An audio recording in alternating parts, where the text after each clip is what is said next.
এক এক জায়গায় এক এক রকম দৃশ্য।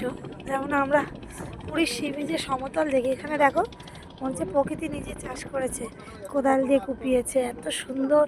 মানে ঢেউয়ের যেমন আকৃতি হয় সেরকম মাটির মধ্যেও দেখো কেমন সুন্দর একটা, যেন মনে হচ্ছে মাটিতেও ঢেউ খেলে রয়েছে।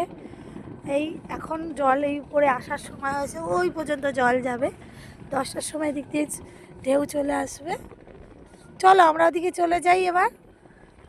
চলো আমরা ফিরে যাচ্ছি, চলো সিয়ান জল আসছে, জল আসছে, জল ঢেউ চলে আসবে। চলো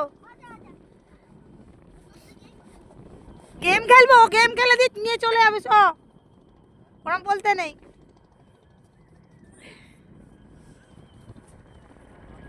এই যে শিয়ানকে সহজে পাওয়া যায় না।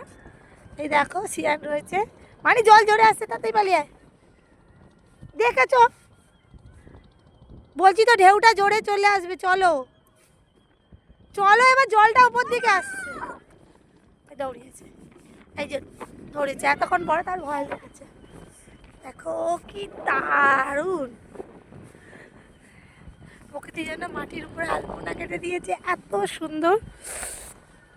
মাঝে মাঝে আমি কথা বলে ফেলি, বাচ্চা ছোট আছে তো, তোমাদের সঙ্গে ভালো করে একটা সুন্দর ভিডিও করতে গিয়ে মাঝখানে শিয়ানকে দেখতে হয়, তো শিয়ানের সঙ্গে বক বক করতে শুরু করে দিই ভুলে গিয়ে।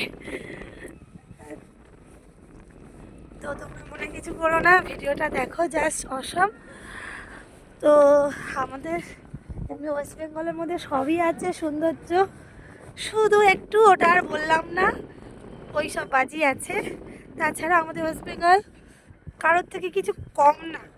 আমাদের এখানে ওয়েস্ট বেঙ্গলে পাহাড় আছে, পর্বত আছে, সমতল আছে, চাষবাস আছে, কি না আছে।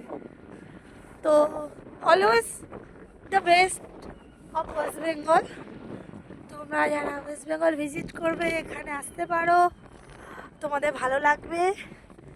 হ্যাঁ, তোমরা যদি এর অ্যাড্রেস চাও আমাকে কমেন্ট করতে পারো।